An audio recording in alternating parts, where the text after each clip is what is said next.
Yo, hello guys. Welcome back to your favorite part of the week, which is when you get to tune in to us, your friendly neighborhood bodybuilders, not bad boys, your boys Steve and Mike. And this past week, at least in the UK, we had the Easter weekend. So it was a bank holiday, Friday and Monday. And Steve, I think you went down to Bude. How did the weekend go? Yeah. Oh, I did go down to Bude. So yeah, it was nice, man. The best thing about going down to Bude, and for those who don't know Bude, Cornwall, as we were discussing last time, like it's actually pretty south. It takes like when you plug it into the sat nav from London, it's meant to take like 5 hours, but it always takes us like six. We always stop off and kind of Charlotte needs a break because I am a passenger princess. I don't do any of the driving. I just sit there and entertain myself. I should actually try driving though, because I think it's a skill that I am maybe slowly losing because I never drive. Anyway, that's another point in for itself. The main thing I like about it is because Cornwall and Bude is right on the coast. So literally I can walk 10 minutes with Ada and we're on the coast almost, just like looking over, and you can just see the waves, and the weather was quite nice, especially the day we left. We've had some nice days of weather over the last few days as well. But that's the main thing I love about going to Cornwall and to Bude itself, is just like being out in nature and getting away from the sticks and giving Ada an opportunity just to like actually have a bit of a longer lead and not be just walking pavement pounding basically the whole time. So yeah, it was really nice out there. I as a long time listeners will know, there's a little gym out there that I can basically purchase access to, and it's just like a warehouse. You plug in a code. So I managed to train there a couple of times. Trained on like the Saturday and Sunday. Normally Sunday would be a rest day, but I was just like, we're traveling on Monday. Push that, like I felt like I could go and get that session done. For some reason, sessions feel more easy to do in a different gym environment. Like they just feel easier because I think it's, as we've discussed before, you don't have like numbers in your head to hit.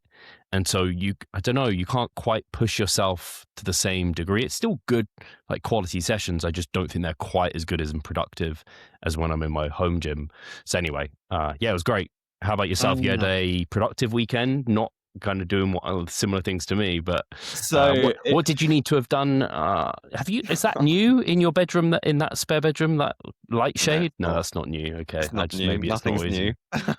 You were doing some house stuff though, DIY. Yes, that's true. So it was a success in some areas. So basically, I accidentally made a hole in the wall, in a wall, basically, which wasn't ideal. So I filled that in this weekend, which was a success, and that was like, DIY tick. So that was good. Where I didn't do so well. I didn't do so well on the curtains front, but that could potentially happen this weekend. We'll see. It's always a surprise. You never know. Potentially happen. You literally, I bought these. Like I even did it. You can't see it really on air, but this blackout blind. I did my whole. You've been in my office, right? So like. Because this is my room, I just took the DIY like head on. I got it painted, did the carpet, I did the whole like the curtain rail, the whole thing. But anyway, the thing I'm interested in, you accidentally made a hole in your wall. How did that happen? I'm picturing Mike getting super angry and be like, "Oh, screw these guys on social media. They're so annoying," and slamming a door wide open and it's smacking like the handle into the wall and creating a hole. Am I right? So you're not too far off the truth, actually. Oh, really? So I basically, it wasn't, but to be honest, it wasn't to do with social media. I got home from my day in the physio clinic and I was really tired, and the door wasn't closing because at the time the lock was a bit funky. So I was trying to like get it sorted and it just wasn't locking and it wasn't turning, and I was getting so frustrated, and I basically just went, fuck's sake, like that.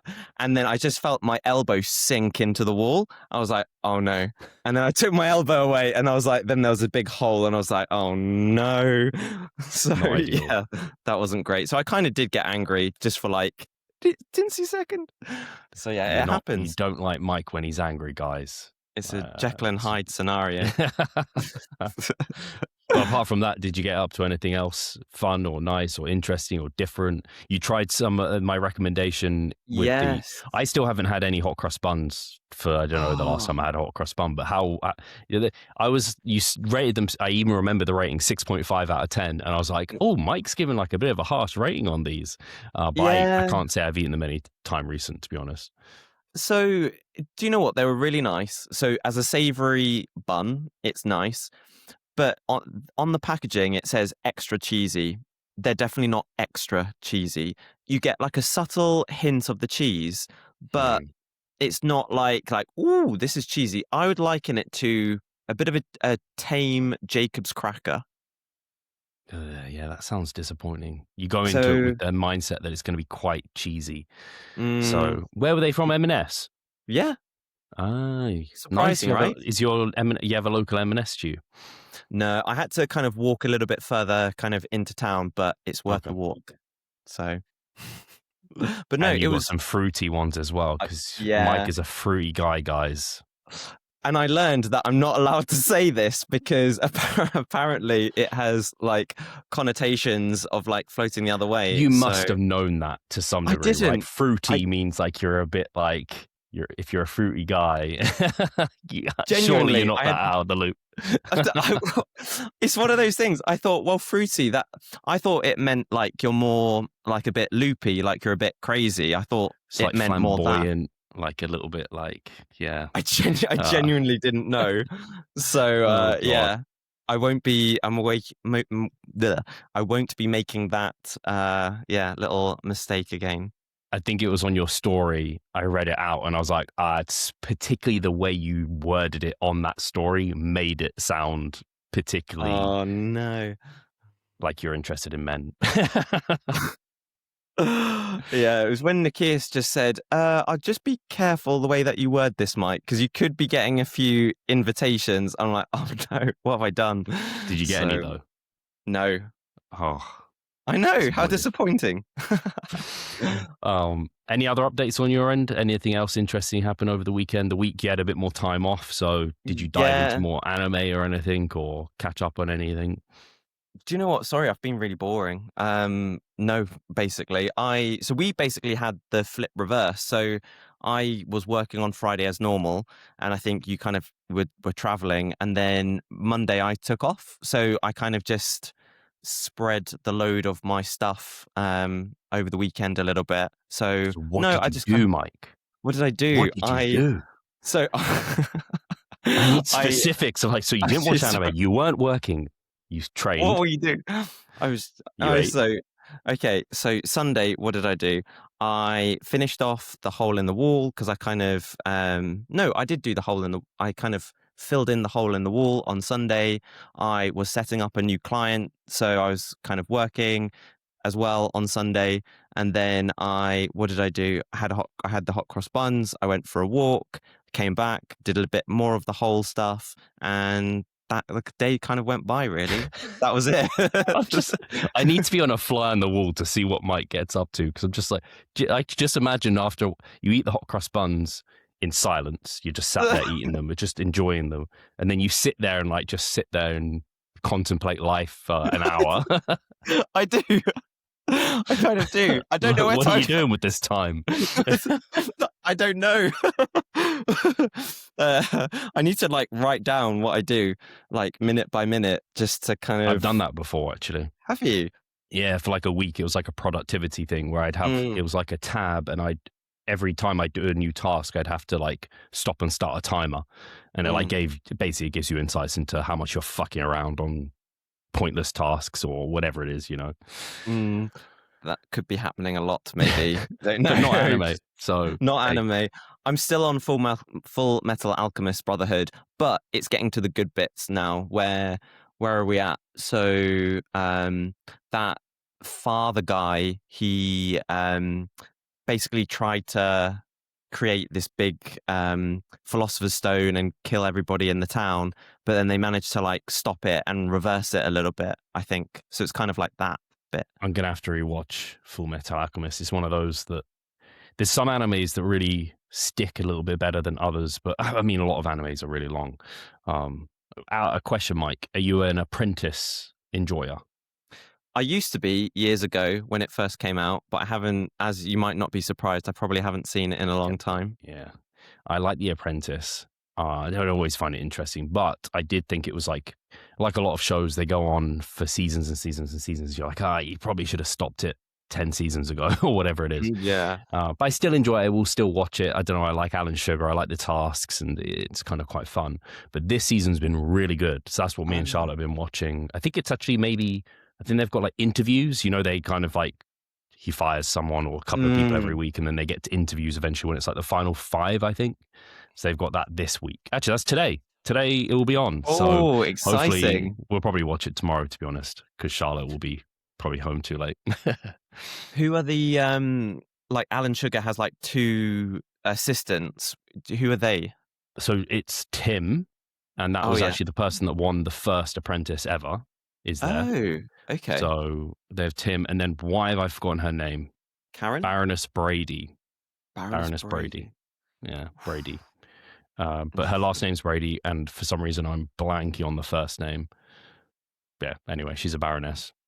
Does she have like blondish hair? No. No? Oh, okay. Not the ones you're thinking of, because they may well, I don't even know if they're alive. They were so old. I know, could be. When you were watching it, I don't even know if they're still around. They probably are, I think.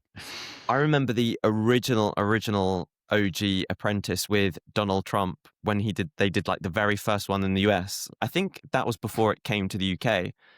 Don't know if it was it? Or was it actually American first? I think it was. I remember seeing it in the US version with Donald Trump, and then I remember seeing it in the UK. But I could annoyingly, I enjoyed the US ones.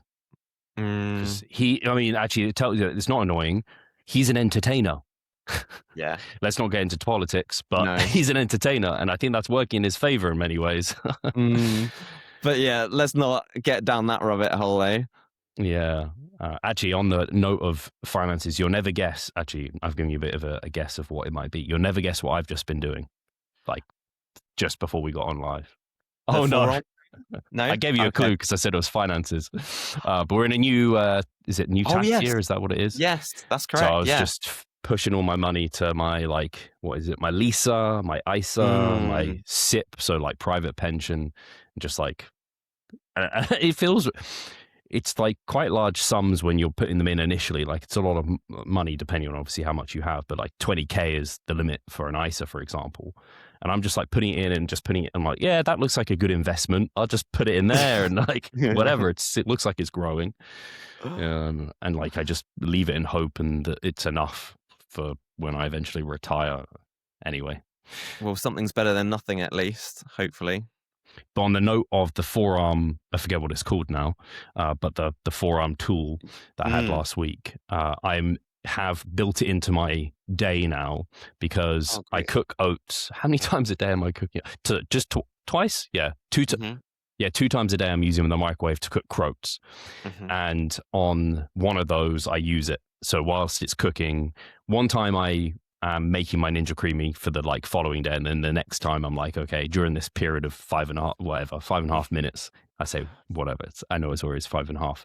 I'm doing the forearm tool. So they have like a general program they recommend of like 20 seconds on hard, 40-second rest, 20 seconds on, repeat 3 times. So I'm going to do that. I think it says like do it 3 to 4 times a week or something, but I'm just going to do it basically every day because I'm just like, I might as well just see what it does. But it's nice having a pump. The first time I used it, I did much more than that. And I was like, I have a crazy pump. I like can't use my hands. So it's a nice way to incorporate it into my day without it taking away from anything. Yeah, I assume it recovers really quickly as well.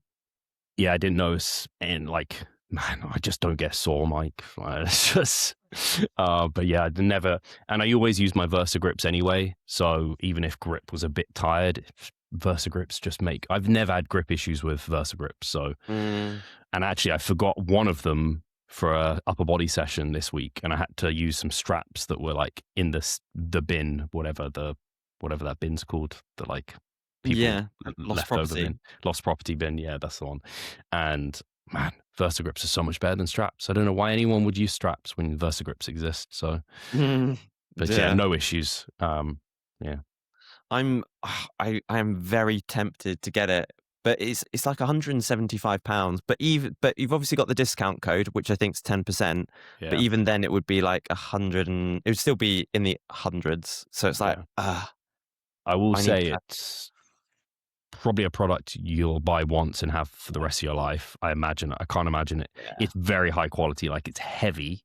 It must Mm, weigh 500 grams at least. So like, it's a weighty thing.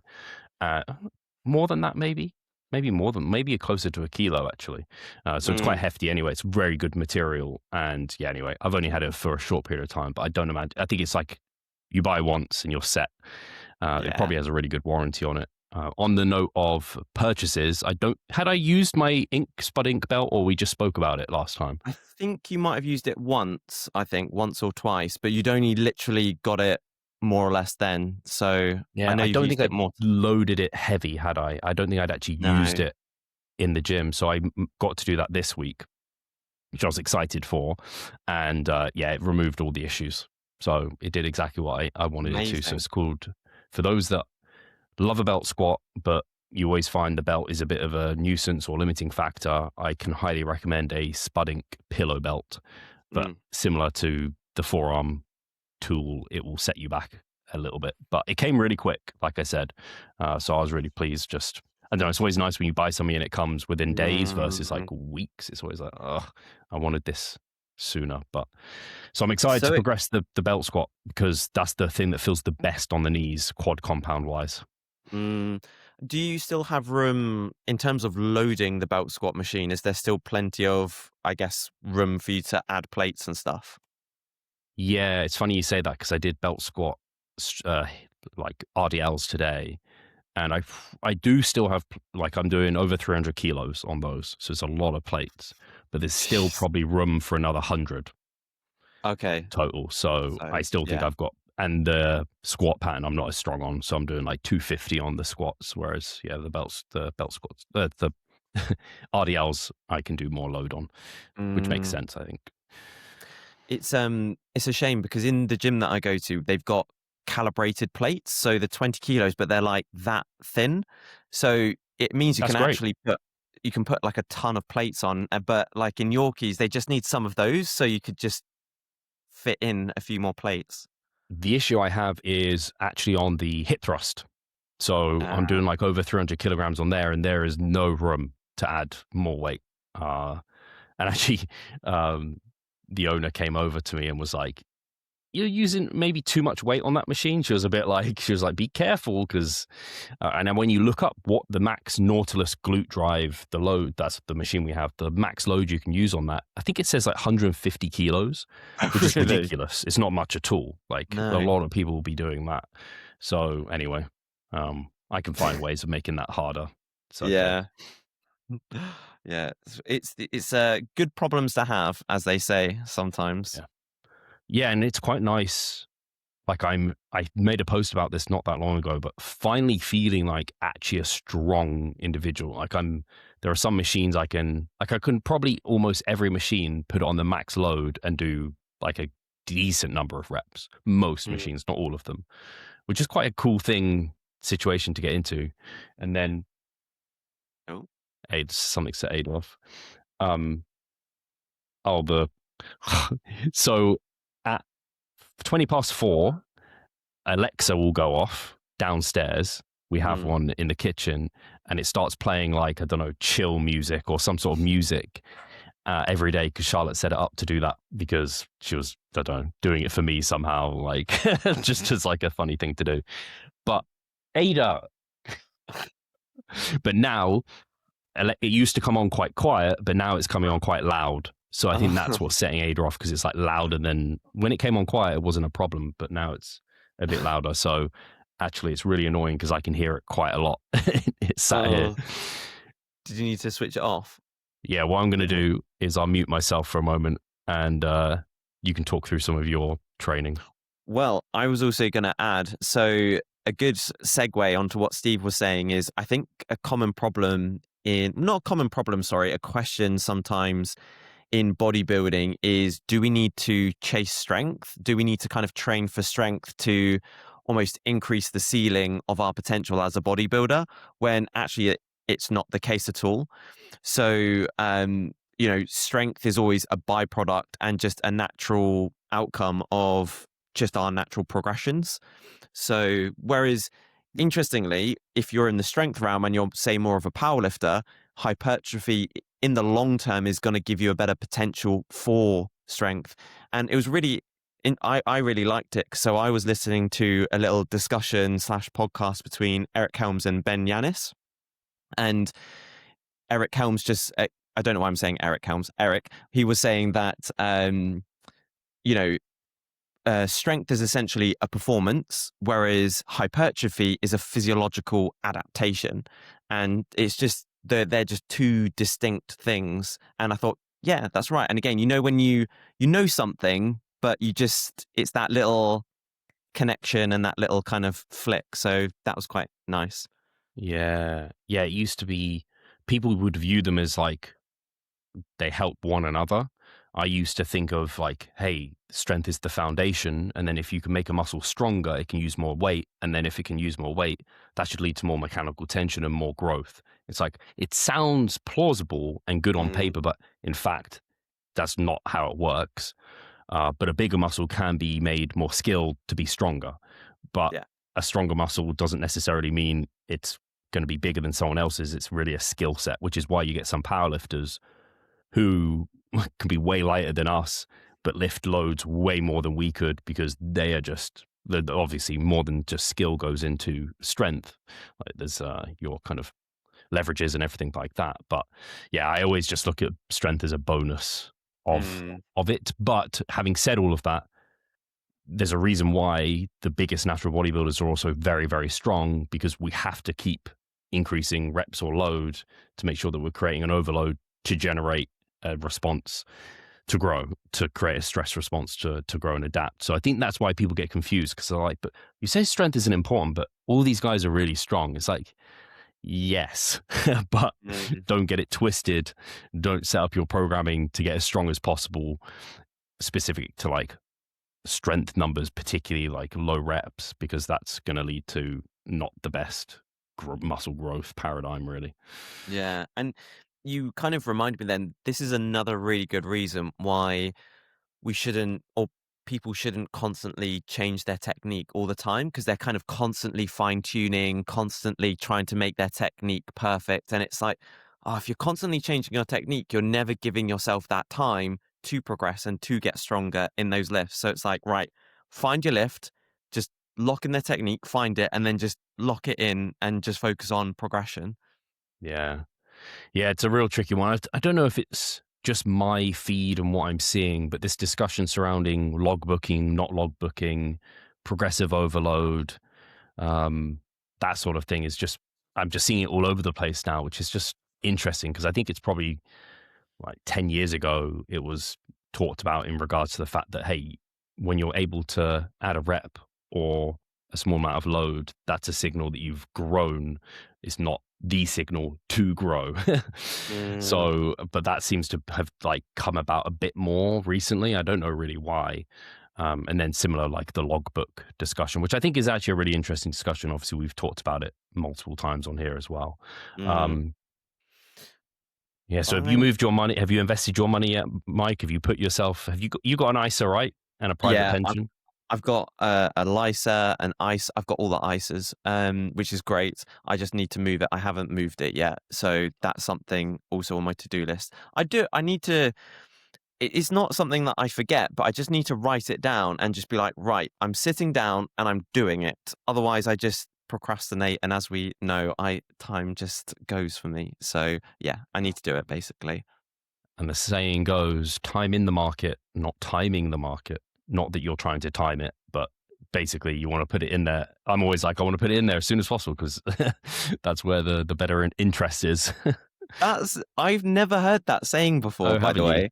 Hey, that's great. It applies to bodybuilding really well. It's like time doing the thing, not trying to find the special like silver ticket or whatever it is, magic bullet, silver bullet that's going to kind of generate magic growth for you. So yeah, it's a nice saying. Did you just write it down, or you were looking to?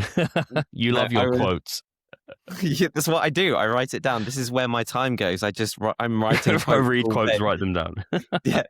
So it's funny because you talked about your notes and how, like, how many notes that you've got. You should see my notes with quotes on them. It's endless. But what happened? Like, at least mine, I can search for them. Like they're in my True. Apple, whatever it is, my Apple Notes. Yours just fucking fluttered around all over the It shop. is. I've got like quotes. I've got like most of my, when you go into your pictures on your phone, mine aren't actually pictures. They're just pictures of quotes. Where do you get those, by the way? Is that from an email or Just like various email you Google them? newsletters. Okay. Google them, all of those things. I tell you what, it is a great newsletter if anybody's interested. James Clear's I thought 321 I newsletter. recognized some of them from James Yeah, Clear. Yeah. I love it. It's great. So You know what? He gifted me his book, Atomic Habits, which is over there. I actually haven't read it. what? No. Steve, I mean, it's that's very common. People buy books and they never even read them. They just have the intention to. But because I've heard so much about Atomic Habits, I already feel like I almost know exactly what it's going to say. I yeah. do want to read it. I don't like reading. So So, so basically, your reading books is like me buying curtains, essentially. It's something that yes, you're gonna do, but you haven't done it yet. I would say curtains are more of a functional.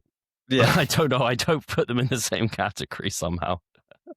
Not reading a book that someone gave to you versus not letting sunlight in your house. I don't know. Maybe. It's quite funny because across the road some new people have moved in, and I think I can see they don't have curtains either, so I kind of feel a little bit better, but How long have you been moved in for, though, Mike? nearly a year. Yeah, that's pretty bad, I would say. Yeah, it is bad, isn't it? They've also got blinds as well, so upstairs. Two are the same. I know. So in your bedroom, can people see into your bedroom? Yeah, but it's upstairs, so technically you could if someone was hovering at the same height as my bedroom, but there's no That's why. houses like nearby. Okay, no one's overlooking that room. So if you were having fun in there, doing something that people Yeah, would be like, "Oh my gosh, he's doing that in there," you yeah. would have No one could privacy. see. Yeah, Okay, exactly. Yeah, that so it makes it wouldn't a be an little bit issue. better. Yeah. Yeah. And yeah, the sunlight kind of like I said, I've got what do you call them? I've forgotten. An eye mask. So Yeah. if I did wake up when the sun comes up, it's like I've got that, so it's not an issue at the moment. Clearly not a big enough deal for you. Any No. other updates? Anything Well, interesting? I I can't really I had think a of too question for you, much. Steve. Mm, So the thing I wanted to ask, because obviously you posted on your story, I think yesterday, some just physique updates, yeah, and I think if I didn't misread it, you were just, I think, was it you were kind of doubting yourself a little bit, and so you just took some progress photos. So yeah, yeah, I'd be interested to know like what those doubts were. yeah. I just over the last month, my weight had jumped quite a bit, and so I have the data somewhere on my phone where it's been tracking, but I was seeing scale weight readings I just hadn't seen before, and I was just like, "Ooh, like that's jumped up pretty quickly. Like been gaining really slowly, and then suddenly like a pound or two just jumped on. I had some like heavy weigh-ins I'd never seen before, and like saying it to you now, it's like, well, that's kind of the goal. Like that's Yeah, right. fine.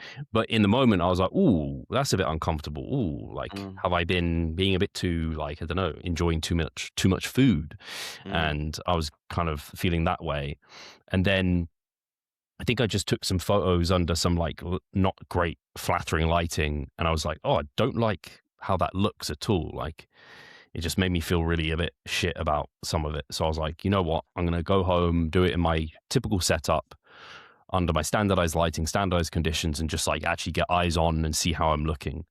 And when I look back at that, I was like, okay, that kind of just took away all the concerns I had where I was like, that's the best I've looked at that weight, no doubt about it.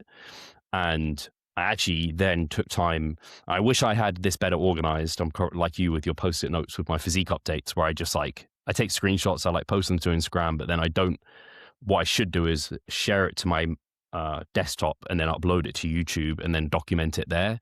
But it's like Yeah. it takes so much file size, like a memory. So anyway, I should do that. But I at least have it documented on Instagram because I do regular updates. So I compared back to being 15 pounds up from stage. This was September 2025. I think it was September. Anyway, was it that late? Yeah, I think it was. Anyway, I was 183 pounds at that point. So I'm 3 pounds up from that. And I just did some side by sides. And I was like, you know what? I don't look any softer than these. And I can see, I could suggest there's slight improvements to some thickness in some areas.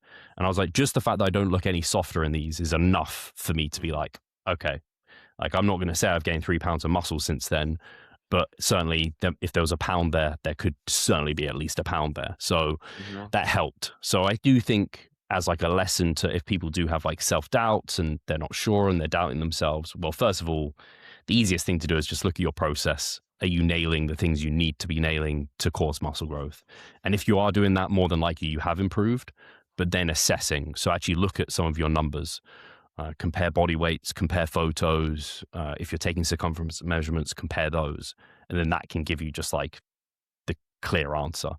So for me, the thing, I know I'm hitting numbers in the gym that I haven't hit before, but as we talked about, like you can, like maybe it's some of it's skill based, maybe my technique is slightly changed. Like you can't always be like 100% certain that's down to muscle growth, although it's a good indication that it is. But then comparing like for like photos, it's hard to argue with that. And I kind of take a circumference measurement. This is my way of doing it without actually doing it, is my belt. So basically, if I'm still in the same, like I've been 2 holes away from the smallest hole for basically my entire off season once I was at like a healthy body weight, and that hasn't shifted. So there was a point, actually, I remember, can't remember whereabouts it was, but there was a point where I was almost thinking I was going to have to be 3 holes away. And that was like months and months ago, maybe 6 months ago. And then I don't know, my stomach settled and body fat moved in the right places, what have you. And I've just been at those 2 holes ever since. So that's at least a good indication that, hey, I'm not gaining excessive amounts of fat around my waistline, which is where it often comes on. So yeah, that's kind of what happened. That's where I got in my head. And data bio is the thought that comes to mind. Like just continue to have self-belief, and I'm back, got my head set straight. Love it. Yeah, believe it. Because if you were to look back at, say, well, 3 pounds from now to September last year, that's, if you were to look at just that time span, like, wouldn't you have thought like 3 pounds is normal? Like 3 pounds is kind of realistic in terms of a rate of gain over that time period? That was slow. Yeah. Yeah. It's just because it had come on quickly in the last, like it hadn't really been going up, and then suddenly it just like shot up 2 pounds. But I've got enough experience with clients and myself to know that's sometimes how it happens. You just kind of get this growth spurt out of nowhere. And just my concern was, I have actually, because that's been a short time, was that just body fat that came on? Yeah, and it's good again that you've just got a couple of things that can just set your head straight, because I think that again it's the tough thing when you're coaching yourself essentially in the improvement season, is sometimes you will have those moments where your head fucks with you a little bit, or you see yourself in the mirror and it's not great, and you're kind of like, you get that little, your mind starts to mess with you a little bit, and it's like, no, right, some standardized outcomes, some standardized markers, no, we're on track, we're good. Yeah, and it's making me more and more convinced the importance of having just like a standardized way of taking your photos, because I've only had that since moving here, where it's been properly standardized. And even actually I have some from the last time I was at this body weight, which is so interesting. I hadn't really thought about it till I was looking back at previous data. I was trying to see, when was I last at 186 pounds? The last time I was there was in my last off season, and that was after a mini cut. So I actually have hung out this off season like 5 pounds lighter than I typically would. And I hadn't really recognized that until I looked at the data. I was like, oh, interesting. I'm now at the like lower band of where I used to hang out. I used to hang out like 185 to 195. Wow. So that was interesting. But yeah, I compared back, like I have a post that I'm probably going to share. I compared back, which was, I think it's been 17 months, but obviously a huge part of that was comp prep. So like a year out of that was comp prep, but comparing the last time I was at this body weight to now, there's been some clear improvements. But even my posing's better, Yeah. which obviously is a great improvement, but that can even murky the waters a little bit. Even if you're under the same conditions, if your posing's a little bit better, it just goes to show the power of posing. But I think those were, especially in some areas, like quite undeniable where there's been Mhm. improvements, which is cool. Yeah, definitely, without question.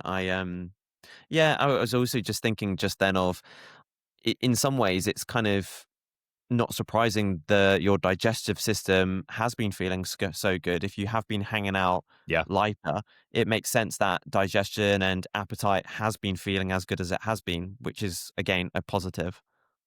Yeah, I have no issues. Could still eat more. I finish meals and Right. I never finish. I never feel stuffed. Like, so yeah, it's where you want to be. Definitely. Would you also say that your proclivity to gain muscle is maybe slightly better for yourself than maybe hard to hard to say, but for yeah, for maybe someone else? I don't know. I was going to say average Joe, but that's hard to say. Do you know what I mean? As in, my genetics for building muscle are better than the Yeah, average. yeah, I think it's hard. It's really hard to know because mm, it's because people will say it this way, won't they? Where it's like you'll know if you have good genetics within the first few years of lifting. mm, And if you took me in my first few years of lifting, you would be like, you maybe have average to below average because yeah, I didn't really look like I lift. Like I look at some guys at the top, um, and when they were like years into lifting, or even before they lifted, they looked like they had more muscle than I did after like 5 years. yeah, So it's tough. But then when I consider things like Menno Henselmans has his like max muscle potential calculator, and a lot of the things that are used in that are like circumference measurements, this sort of thing. I do a big joints, which mm, can indicate that you have a bigger skeletal frame, can hold more muscle, basically similar to mm, like foundations of a house. The bigger the foundations, the bigger that kind of house can be. I don't know how evidence based some of that stuff is. I think there was something recently in the mass research review that came out that kind of like questioned, does like total bone mass actually correlate with muscle gain potential?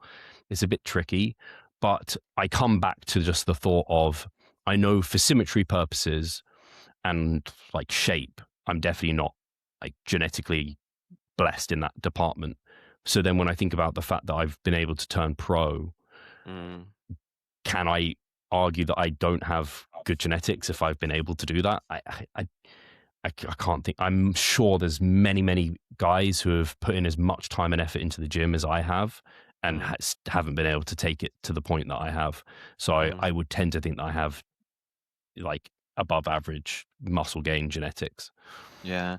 I But also on that note, I think some people might not pay attention to some of those other details because you mentioned about posing and even though it's the improvement season for the both of us, you're still fine tuning your posing. Like I remember you sent me that story of you finding that better position for your delts and it just makes your delts look rounder and it's those little one percenters that might then add on to the pro card and that might be the difference between someone who, maybe you've got two people who gain muscle at similar rates, but if though that other person is making those other one percenters, that potentially leads to the pro card.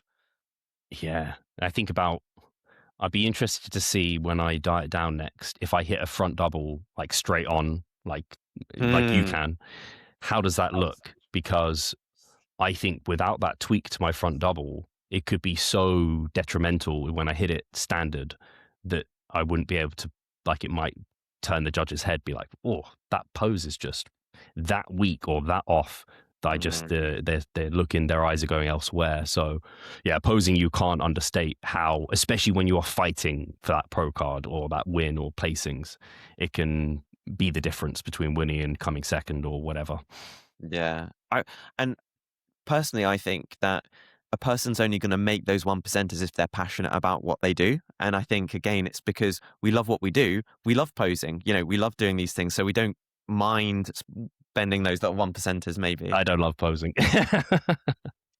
But I you'll do like it seeing enough. myself in the poses, but I don't love the act of True. like posing. I find it a bit laborious, to be honest. But you love posing, and that's why you're good for classic.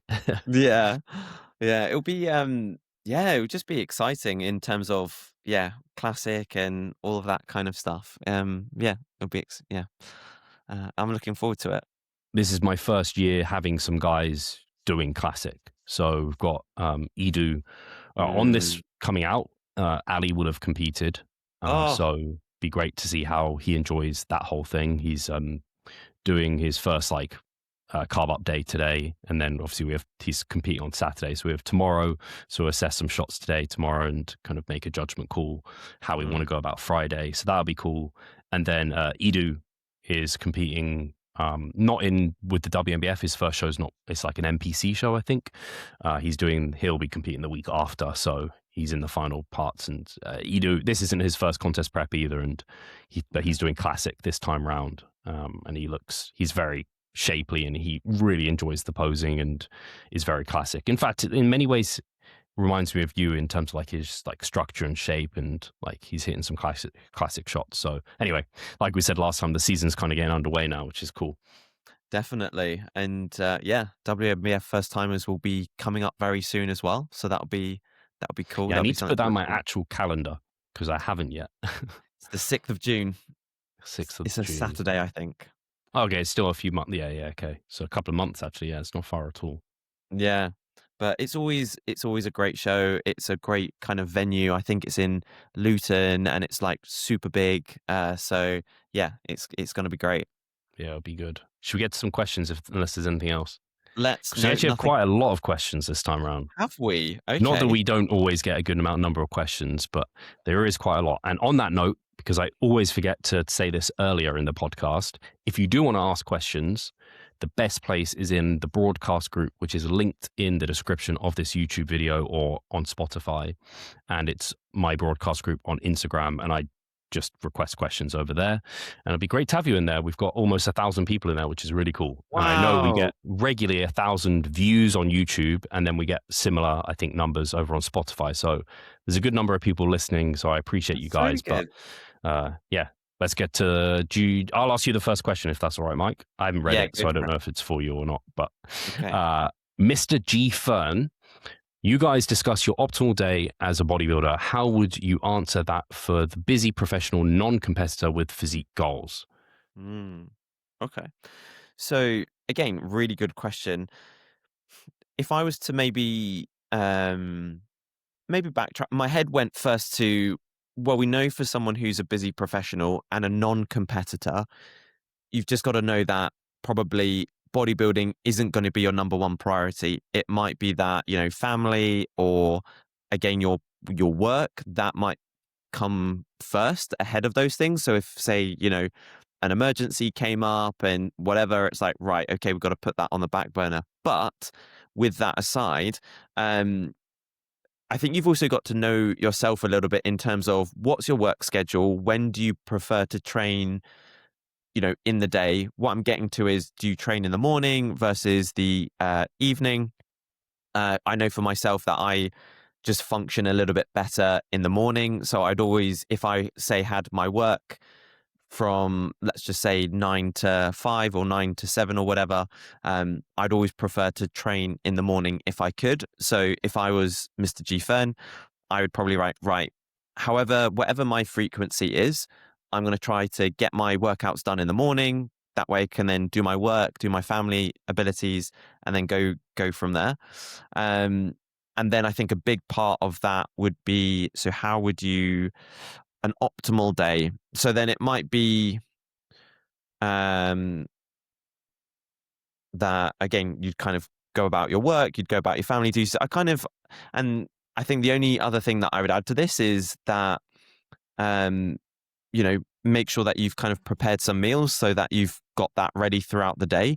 And I know I probably haven't answered this from a perspective of an optimal day, but I think it's just so individual dependent, to be honest with you. I think if if your physique goals is a goal, but it's not your number one goal and you're not a competitor, it's just going to be a little bit lower down the ladder. So I think it's maybe a case of working it around those other higher priorities. So sorry, that's been a bit rambly, but I don't know if that's triggered anything. Yeah, your final comment there was the immediate thought that came to my mind was context is everything here. It's also understanding what optimal means. I think a lot of people think about optimal in terms of like the best possible result, regardless of anything else. But actually, optimal is what's optimal is individual to the person and the situation that they're under.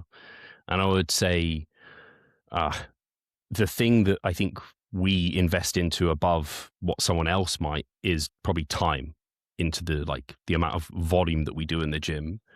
We can also maybe get a bit better recovery because we haven't got kids and dependents like a busy professional father might. And so we can maybe have slightly better sleep. Again, that can lead to us being able to recover from more work. But obviously it's diminishing returns. And I think optimal and max muscle growth it sounds great, like max muscle growth, but I think it's overrated because the amount of extra work and time that you have to put into to invest to get max is so much. And actually the kind of law of Pareto sort of applies here, where you get almost like 80% of the results from 20% of your efforts. Obviously those specific percentages can't apply necessarily. I'd have to look into the research to know precisely, but just knowing there's massively diminishing returns and not stressing out about not being optimal as like someone who can't necessarily kind of copy our lifestyle, and just know you're doing really, really well and you're getting great gains despite not being able to do like another like 25% more volume, for example, because you just don't have the time. So I think it's just kind of understanding that, and that it's totally acceptable, and being happy for the situation that you're in. And maybe actually it's better, and it makes it mean that you can be sustainable, because if you tried to really push for the max, it wouldn't be sustainable for you. You'd end up dropping plates in terms of like other responsibilities. So I think the biggest difference depends, again, context, is for a busy professional, it's like, do they get called into a meeting that means that they miss a meal, or do they have to shuffle around their work schedule because of business and stuff like this? Whereas actually in my calendar, I have a 2-hour block that I will, like, people can't book in meetings. I will not work during that time. That is my time for the gym, and I treat it like a job for me. Whereas you might not be able to do that as someone who's like very, very busy with their business and a non-competitor. And then I think it's just being flexible with it then, and just recognizing, I might not have the best session on this day because I had to go to a meeting here. And it's just recognizing and accepting that situation that you're in. And I think not stressing about it would just make it worse. Something else you mentioned, Mike, that I think would really help in these situations is planning. So having meals available to eat, so you don't have to make them you don't have to pick something up on the go, and you don't have to make something at a time that you don't have time available. So where there is an opportunity to eat, you can always hit your macros. Because when I think about what's optimal for muscle growth, it is hitting your nutritional numbers and being able to do as much volume as you can recover from. And so diet-wise should be easy to be as optimal as what we are in that regard, I think. And then it's just your recovery is going to be maybe a little bit hampered. And then you have to be a bit more flexible with your training, use time-saving techniques in the gym, antagonistic supersets, this sort of thing. And then, I mean, we do stuff that like you can cut a lot of fluff within like someone who's trying to grow maximally, like adductor work, direct glute work, like direct rear delt work. Like you can just start focusing on the things that really matter to you in that sense, and get very close to what might otherwise be optimal results. Hopefully that helped add to your already spoken segment. You blew it out of the water, basically. And you made me think of Rob, actually, when you said about planning, because Rob, in some senses, Rob's slightly different in the sense that Rob's got very high aspirations of wanting to be a pro, but he is a busy father, and he works shifts, and as everyone will know from listening to our prior episode, like, he does a lot. But the one thing that he does extremely well is he plans. Like, he preps all his meals, he has his schedule. But I think that's what allows him to be as successful as he is. So, yeah, I think planning is that old saying, isn't it? It's like, fail to plan, plan to fail.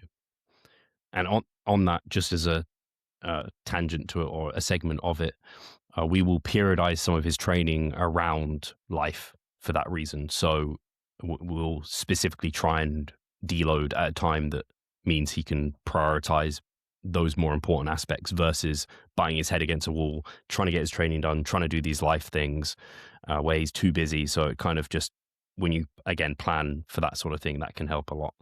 Yeah, I've seen it where he's gone on a family holiday when he's been deloading and stuff like Yeah. that. So absolutely. But shall we go to the next question? Yeah.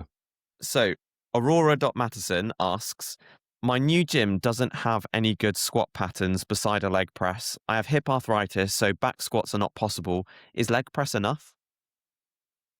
So is leg press enough for what? my That would be my thought. Is it enough for?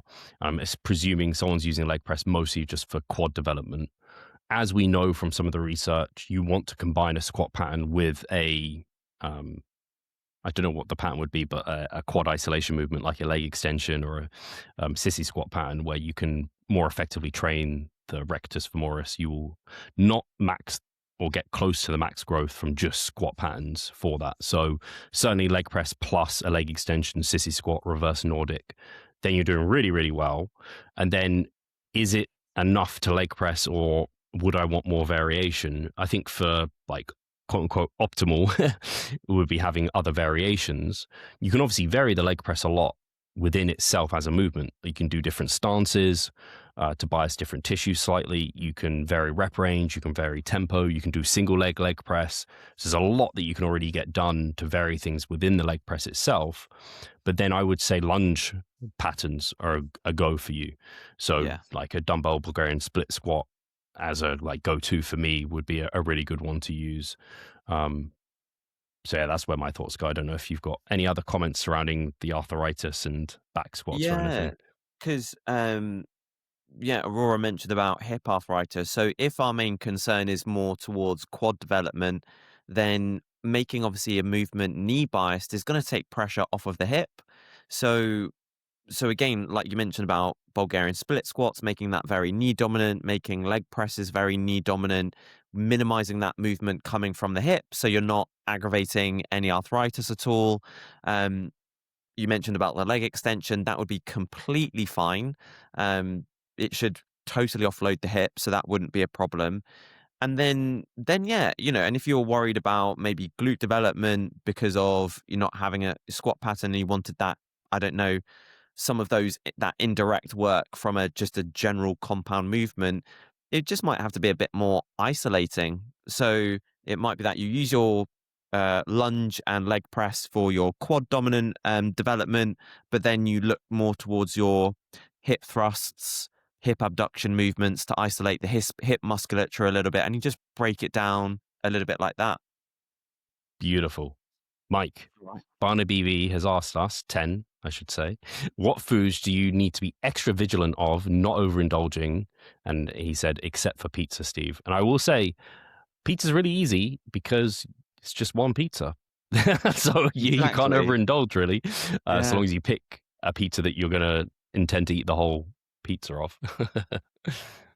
I don't know about you, Steve, but I sometimes struggle with questions like this because I kind of just don't overindulge. I plan for what I'm going to have and then I have it and I just don't have anything different. So it's not like I have, uh, you know, I don't know. So for me, I love cereal. I love cereal. I love chocolate. But I plan for what I'm going to have and then I have it and then I'm done. And I don't know. It's just a non-issue for me. So I just, and I know very other people are different, but yeah, I just struggle with this question a little bit. So I don't really have any foods, to be honest with you. Yeah, I'm trying to make this helpful or give an actual answer because I'm the same as you. I don't struggle with not overindulging. It's not a struggle Mm. for me. Steve does not overindulge. Like Yeah. it's part of my makeup. Like I could, and I can see why people would want to, but my why for not is strong enough that it's not a struggle for me to be like, nah, it's fine, don't need it. I will say I sometimes struggle to not overindulge on caffeine. So I Mm. do regularly get tempted to have. I have 2 servings of caffeine a day. I get regularly tempted to have another serving. So I've been good though. I haven't indulged, but there have been times of which I've had like my coffee in the morning, a monster, and then I'm like, oh, I'm just really want something else, and I'll have another monster, and then I always regret it because it hurts my sleep. And then, yeah, you know the story. So I do Yeah. struggle on that. And then I did struggle also for a time in comp prep. I think it was my 2017 prep. I had a lot of chewing gum. So I'd end up eating a whole packet of gum a day. And I struggled not to, because it was like, what are the downsides? Like, there's not clear, obvious downsides to some of these things. Like, there is obviously a downside to having too many calories. But I just didn't enjoy doing that. So I just removed, I don't have chewing gum anymore. Just don't include it. And if I do, it's very sparingly and like it's a one-off, so I can manage that a bit better.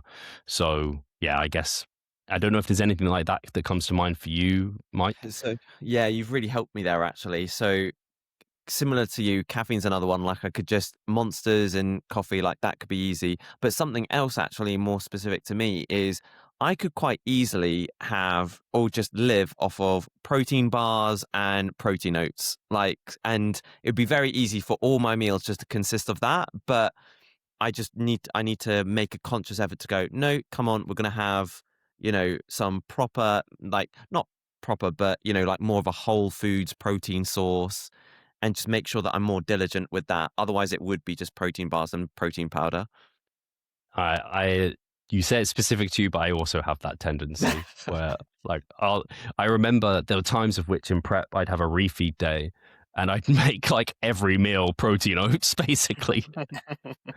So yeah, they get exacerbated under those conditions, but two is enough for me. That's Yeah. enough. Nice. There we We go. go next Cool. question.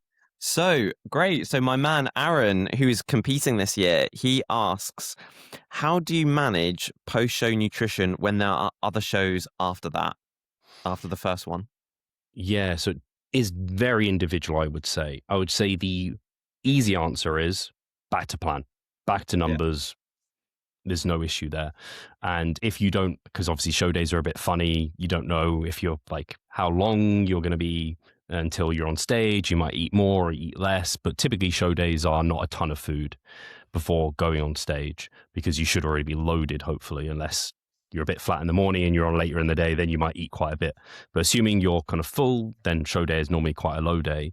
And then if numbers, you could give numbers for like an evening dinner, for example, or just be like, hey, just have your typical, like a typical meal you'd have of an evening. So sometimes I would just like go home and have like protein oats, basically, is what I would do. What Cliff did with me was he was just like, go out and have like a responsible meal, which I think for someone like me is enough direction for me to not go off track.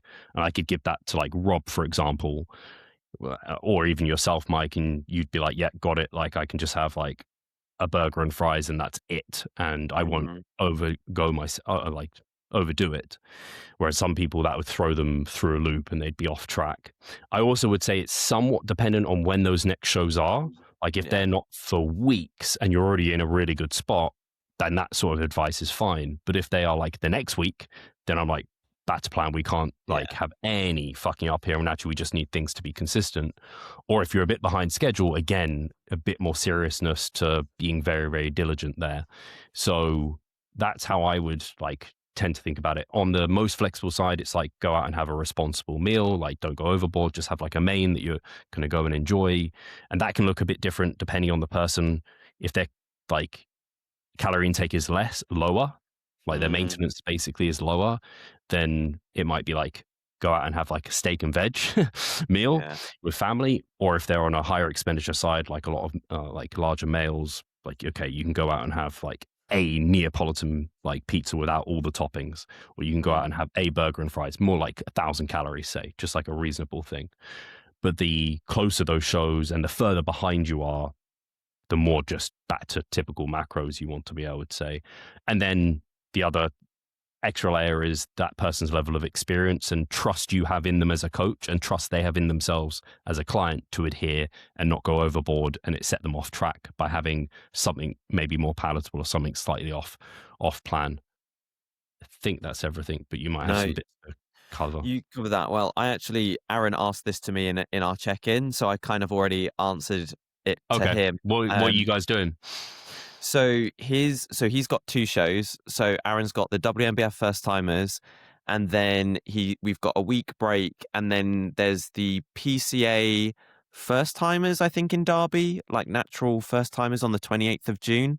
So my our plan is essentially kind of, it depends how he is looking on at the WNBF first timers, because I said there could be a really realistic chance that we are great condition and actually we don't need to dig any deeper. Your conditioning is sufficient, and maybe we just look to hold you at maintenance and in that perma peaked state up until the 28th. It's not it's again 2 weeks probably, so that could be a really realistic option for you, and in some respects ideal, because it would mean that one, Aaron can feel a little bit more recovered, but then also it eliminates some of the complications in terms of peak week and stuff, because you don't really need to do anything. So that might be kind of, I guess, plan A, so to speak. But then plan B would be, okay, we haven't quite nailed the conditioning. Maybe there is just something we can just get a little bit more out of. If Aaron feels that he's got the headspace and the willingness to do that, then it might be just that we have a little 1 week where we kind of dig a little bit and then go into the peak week after that. Yeah. Nice.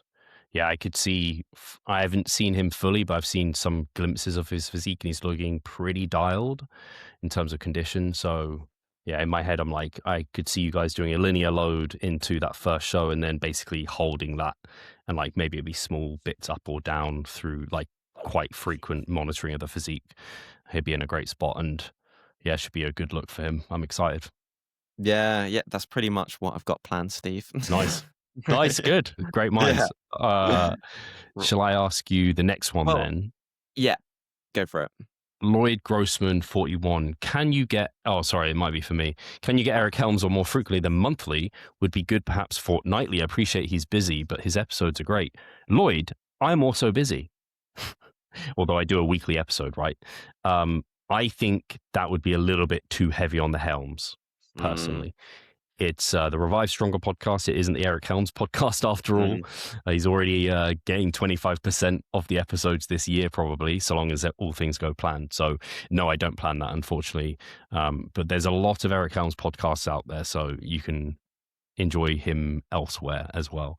Indeed. And also part of the Mass Research Review. So he does a monthly kind of, you can hear him talking through his part on there too. Shall I ask you the next one, Mike? Go on, go for it. Val Delamura, some hip thrust cues. Any cues you use hip thrust, Mike?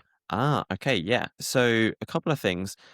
Sounds a bit weird, but have your weight forwards slightly, because I think sometimes, depending on the hip thrust machine, sometimes you can feel like your weight's back a little bit, but actually just having your weight forwards a tiny little bit sounds really strange, but just kind of try it. Just try like kind of almost positioning your weight forwards a little bit over your feet. Maybe that might work. Maybe it doesn't. The other thing, that this is more of a personal thing for me, I actually feel a better connection and stimulus in my glutes if I posteriorly tilt my pelvis a little bit more, and I have to just consciously do that to kind of feel it in my glutes. Otherwise, I can just really use my back to extend up. So for me personally, just having that little cue of, right, just tuck under a little bit, and then what I'll do is I'll think squeeze and drive through my heels, and that's kind of basically things that I cue myself, and I'd maybe kind of offer to Val here. Cool. Yeah, I think it does depend on if you're doing like, it depends on the machine, or if you're doing like a barbell, some of these things. So I have some other ones. I think most of mine are a bit more like generalized.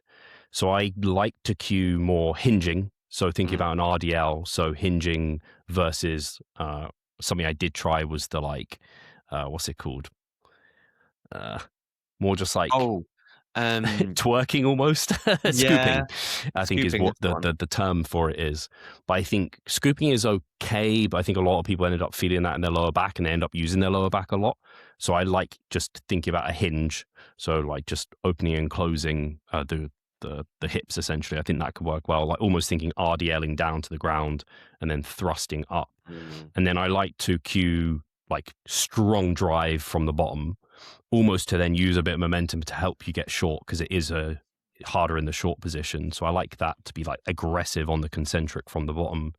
And then similar to you, but I don't cue, and it might depend on the machine you're using.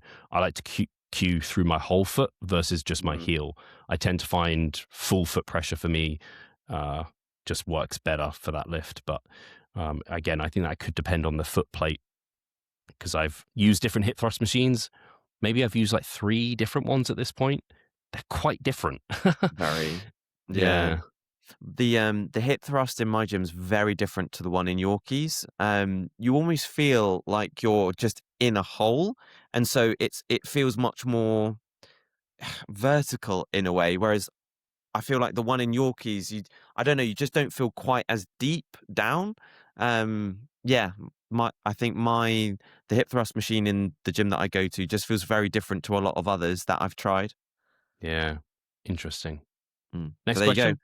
Yeah. So Tristan's Young asks, on TRT like treatment, how do I handle losing my quote unquote natural identity and feeling like a fraud if I must use banned substances for medical use?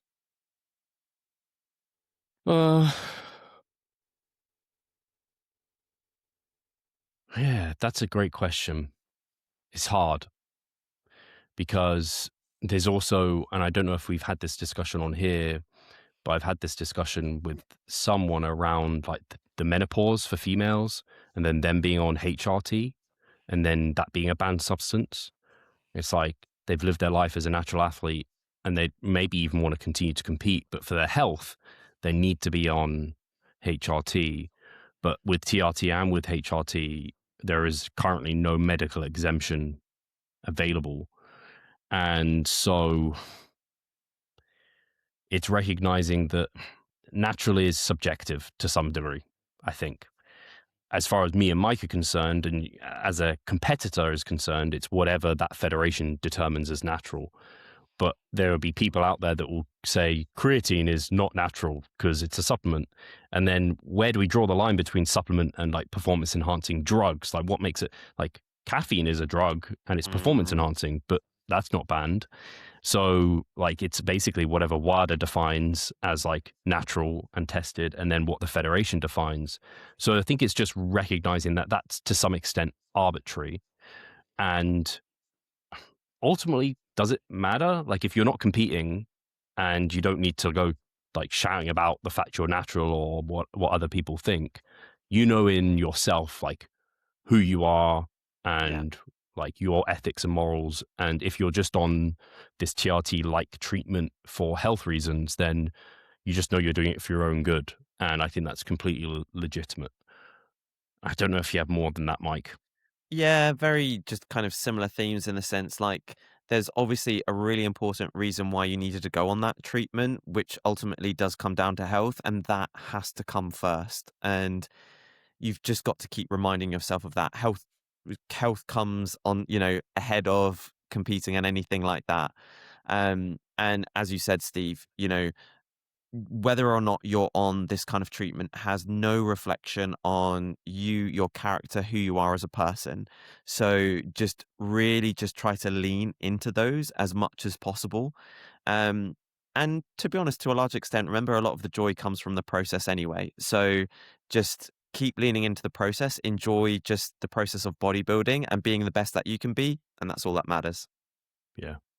Yeah. I Mm, think mostly just that your self worth should be from yourself and not yeah. determined by like what outside people are thinking and seeing. I think we often can put those thoughts and feelings that others assume they might think or feel a certain way, and they maybe not even feel or think that way. Anyway, I'm rambling. I don't know what I'm trying to say.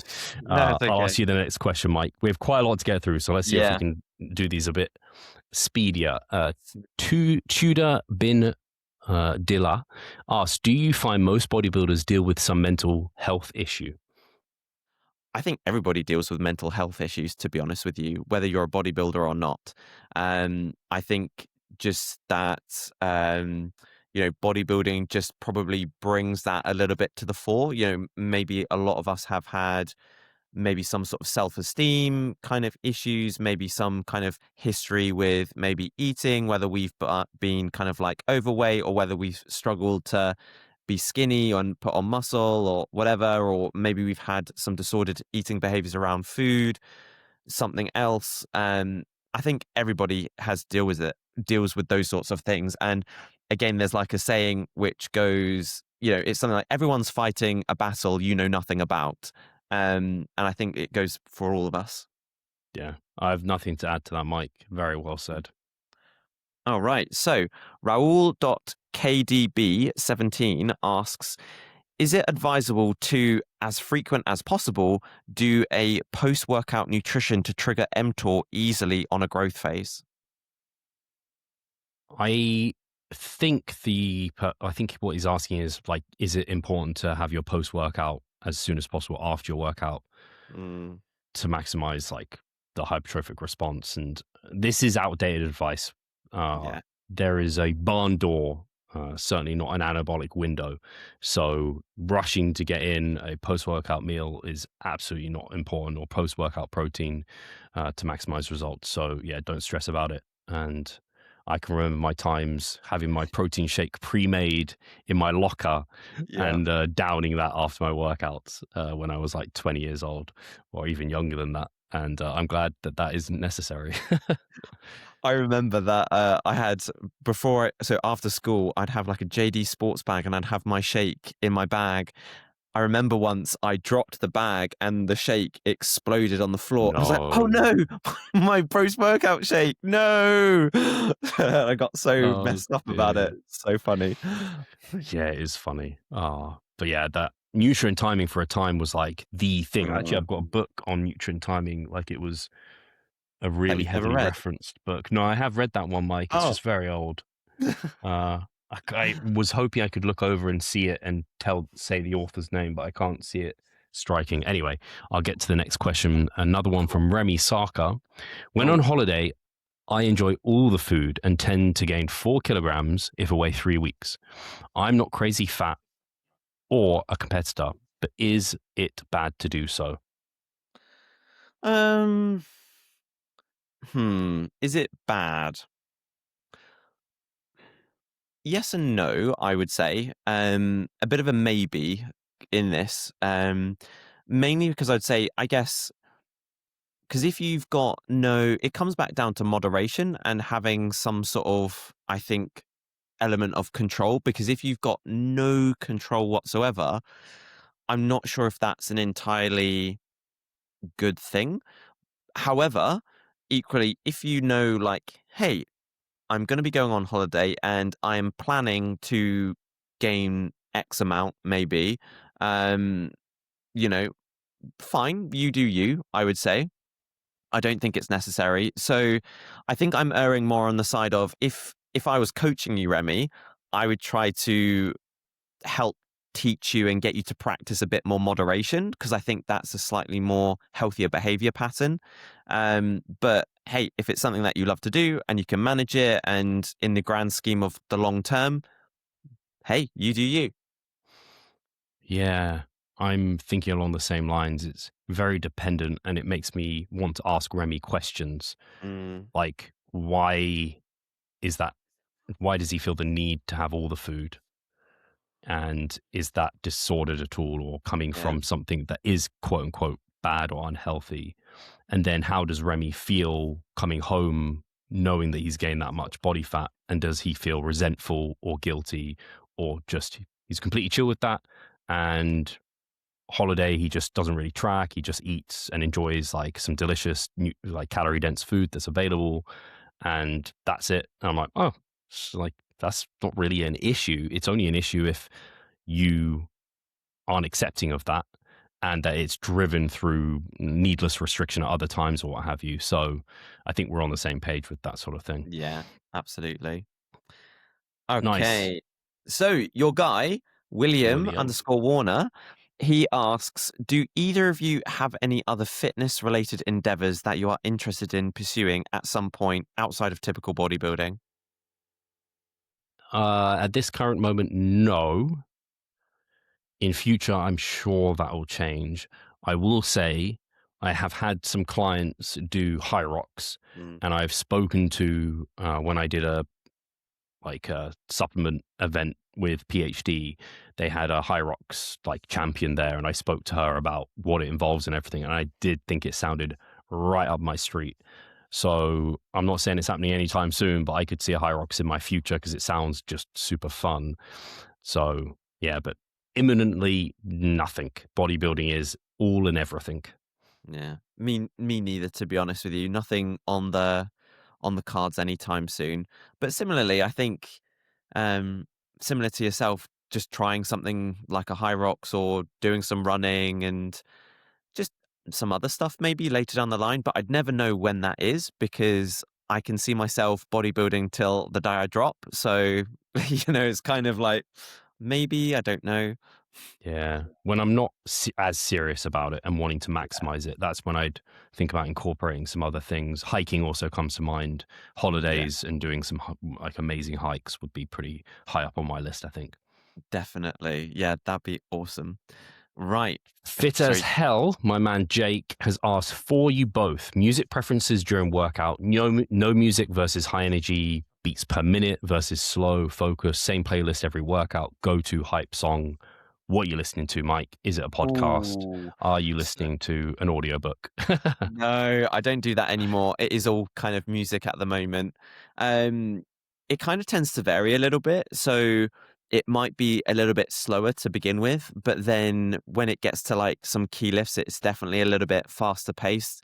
But it does vary, but it will be on the more faster pace side of things. You just can't sometimes when you just like say if you've got a heavy hip hinge or a heavy compound movement, just something like Papa Roach, Last Resort, you just can't beat that kind of stuff sometimes. But again, for me personally, it really just varies heavily. Sometimes it'll be, do you know what, sometimes I love Attack on Titan music. That fucking gets me amped sometimes when I hear that come on. So I'm buzzing. So it varies basically. Mine varies as well. It is all music, and I am mostly listening to music throughout my entire workout.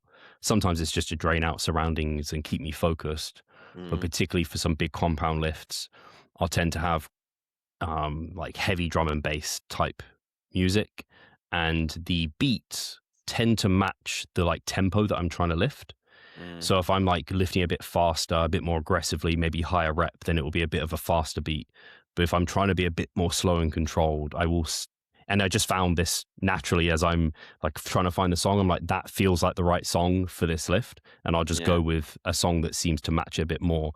But I don't overthink it. I'm just trying to find the one that feels like it's going to give me that like ergogenic like aid, as it were. Yeah. I'm very similar. I very much just go with like I'm vibing with this right now. It'll just kind of pop on and it's like, right, I'm vibing with it. Let's go. Yeah, nice. All right. So, Built After 50 Life asks, are you a fan of training abs for aesthetics? And if so, load or no load? Yes, I am. If someone has underdeveloped abs and they need them to be thicker, I think a lot of people actually think that they need to lose body fat, but they actually have underdeveloped abs because they want to see a six pack. So I do think it's a little bit underrated actually training Mm. like true spinal like flexion. And uh, load or no load is completely dependent on if you need it. If you need to load it, then definitely use load. If you don't, then don't. And how do you know if you need it? You want to be proximal to failure, and I wouldn't really go above typically 20 reps for most ab work. So if you need load for that, which you might on some things, you might not on others. And I will say generally, my favorite ab movements are loaded, and they are like if I like the machine I would like to have is the Nautilus ab crunch. It's Mm. unreal. Mm. So I've only been able to access that once at La Coach in, is that in Ah, Oxford? No, Cambridge. That's in no, Cambridge. Cambridge. Yeah. Yeah. Yeah. Oh, cool. Yeah, I'm curious about that now. I'd love to try it because typically ab machines are very hit and miss in terms of Yeah. how good they are. So, um, very not. I have nothing different to kind of add to that other than I love my go-to ab movements at the moment are just a basic ab sit up that I do in a Smith machine, and then a kind of a lying leg raise, kind of with the bench slightly elevated. Those are my go-tos, and they're both loaded at the moment. We've got Phil, your client, has Oh asked, yeah. actually asked me, but also you. So, Okay. Steve, how did you come to accept your hair loss versus starting hair loss interventions? Mike, how would you deal or respond with hair loss? So, I never wanted to, I am typically just quite risk averse is the word to use. So like I've never smoked a cigarette, for example. Whereas a lot of people would just do it just to try it and to say they have. I've never done any like drugs. Like I've Mm, just apart from like caffeine, it's just not part of my personality, as it were. So I don't like using things like those hair loss interventions because there are some potential costs in regards to like maybe a slight drop in testosterone or even a drop in libido. And uh, it was just like also another thing to have to do. And I just never wanted to invest into those, to be honest. It wasn't worth it to me. The costs were greater than the potential gain. And I never even tried it. So I'm ignorant to that gain, which also helped me accept it, to be honest. mm. So that was for me. It just the interventions were never a go. I tried. My mum bought me like this. What was it, like rosemary oil or something like that to put in my hair, and it did unfortunately fuck all. But it was like branded to help with hair. Like there's loads of different oils and things you can do, but the actual evidence-based ones are like true medications, like finasteride and minoxidil. Mm. They're the ones to use, and both of those can come with downsides. And I just didn't want to. So, how about Yeah. you, Mike? Have you even thought about it? Because you have shitloads of hair. I don't have a problem with hair, and yeah, it's thick like Bermuda grass. Um, I I don't I feel like I wouldn't have much of a problem with it because I've shaved my head like buzz cut in the past. So I think to just go a tiny bit step further and go like, lower than that, I don't feel would bother me too much. So I think I would just go and do it. You touched on the best thing as well. If anyone is thinking like, shan't I like a hair loss treatments or like a hair transplant, shave your head, see how you Mm, feel with it. And if you're good with it, you've got your answer. If you're not good yeah, with it, you've got your answer, really. So, yeah, that's cool. exactly. All right. So our guy Jared underscore Blythe asks, Mike and Steve, for those looking to compete for the first time, what general advice can you give related to posing trunks, fit, style, etc.? Good question. I actually want to consider getting some tailored ones in future. I don't know the process of that. I don't know who supplies that, but I absolutely think getting the right fitting pair of posing trunks makes a difference because I own four or Mm, five different pairs, and my blue ones, the ones that I most often wear, I most often wear them for a reason because they suit my muscle bellies, insertions, my hip structure. Like they're the ones that make me look most pleasing on stage. They help enhance my physique.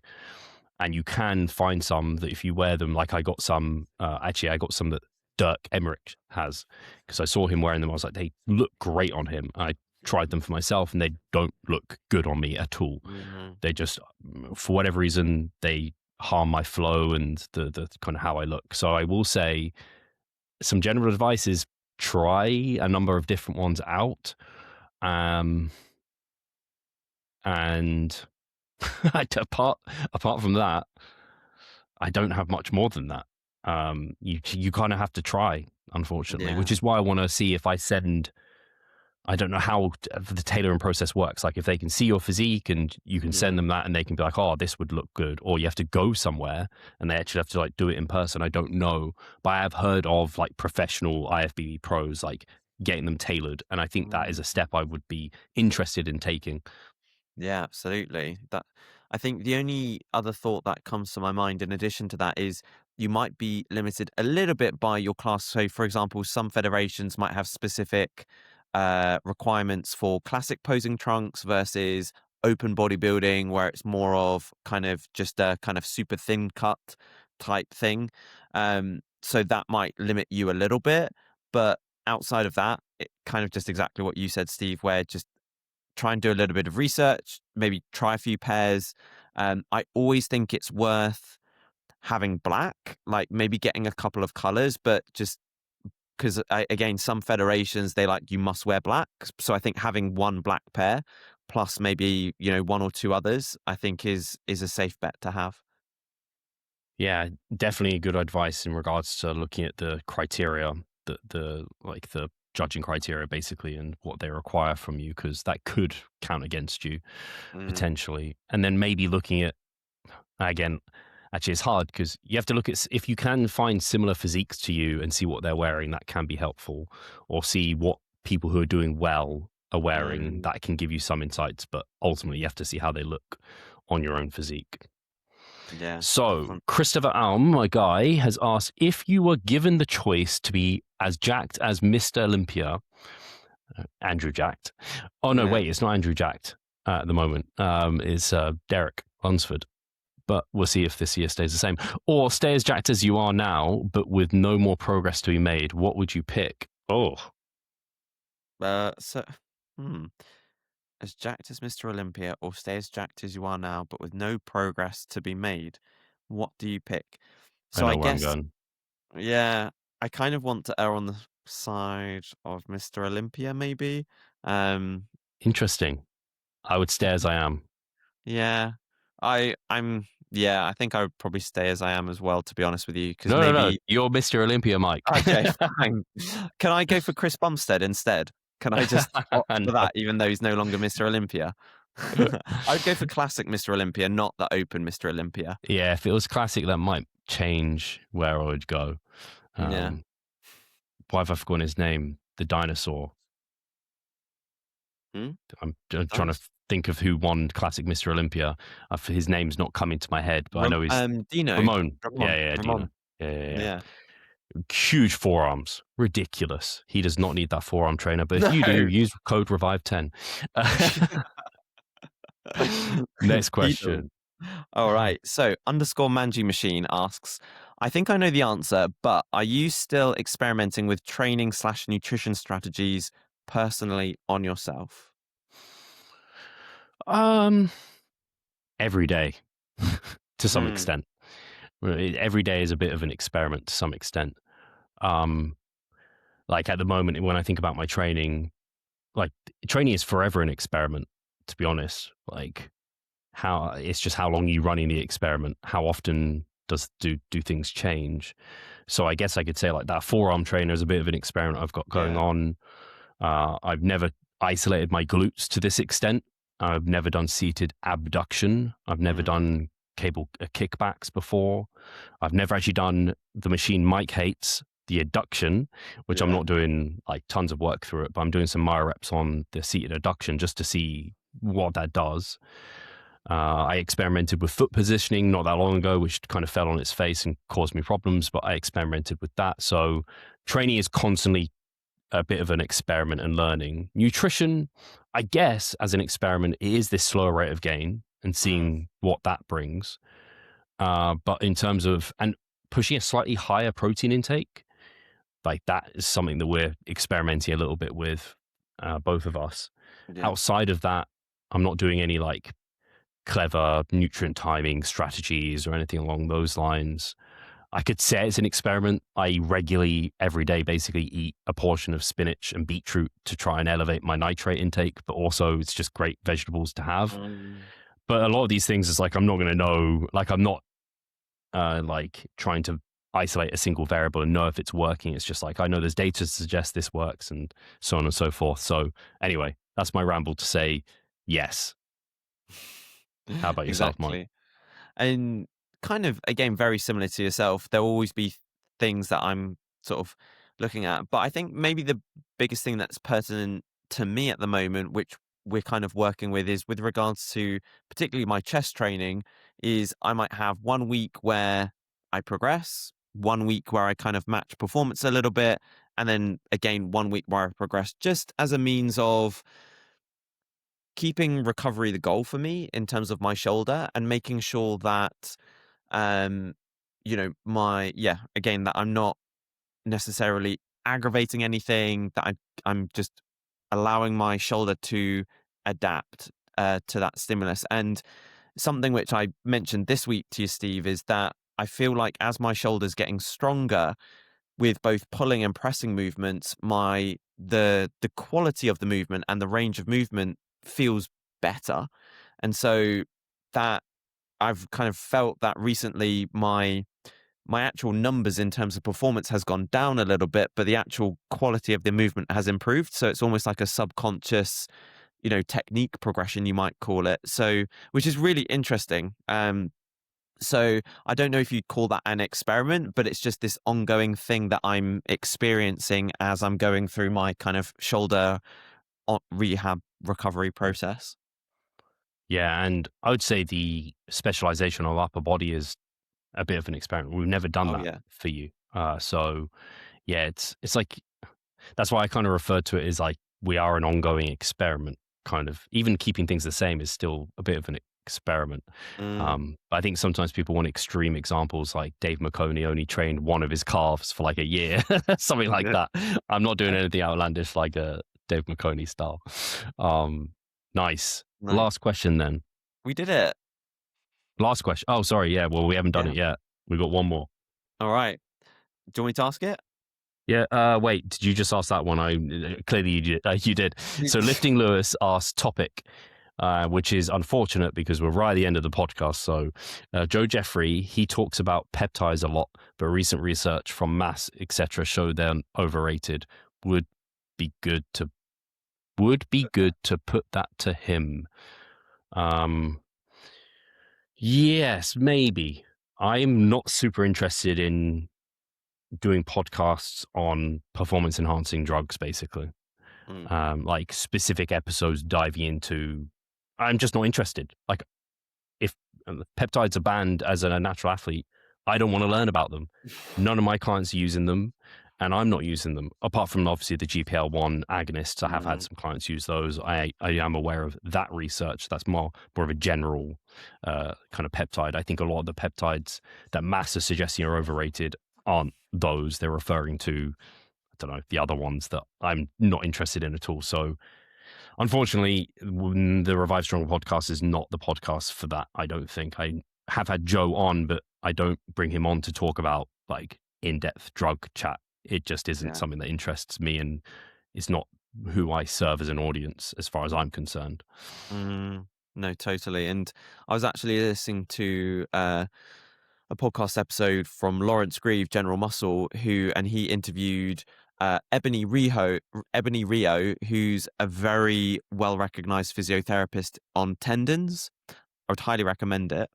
And the sort of question about peptides for tendons, etc., came up, and essentially Ebony said there's just not enough research for it yet, and we just don't know if it's efficacious. So I know that's not with regards to muscle growth, but again, it's just something that's need more research for. Yeah. Cool. We did it. Now I can say that, or Yay. you could say that, or I can say that. And guys, thank you so much, as always, for your questions. They're fantastic. We really appreciate it. We appreciate hanging out with you for this hour and a half or so.